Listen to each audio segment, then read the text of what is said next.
ஹஸ்புனல்லாஹ், என் இறைவன் எனக்கு போதுமானவன். இதான் ஈமான். இறை நம்பிக்கையாளன் இறையச்சமும் ஈமானும் எப்படி இருக்க வேண்டும் தெரியுமா? இப்பொழுது களத்தில் வெளியே எதிரிகள் சுத்தி நிக்கிறாங்க என்று சொன்னால் ஈமான்தாரி பயப்படக்கூடாது, பதறக்கூடாது. ஜாதகும் ஈமானா, இறை நம்பிக்கை இன்னும் அதிகரிக்கணும். அல்லாஹ் எங்களுக்கு போதுமானவன். எவ்வளவு பேர் வந்திருப்பான், வரட்டும், அல்லாஹ் எங்களுக்கு போதுமானவன். இந்த எண்ணத்திற்குத்தான் வெற்றி கிடைக்கும்.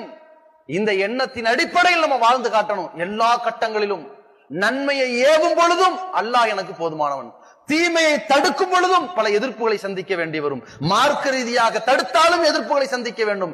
சமுதாயத்தில் நம் உரிமைகளை மீட்பதற்காக போராடினாலும் எதிர்ப்புகளை சந்திக்க வேண்டும். தமூத்துண்ட அபதா, இந்த சொர்க்கத்திலே நீங்கள் ஒருபோதும் சாக மாட்டீர்கள்.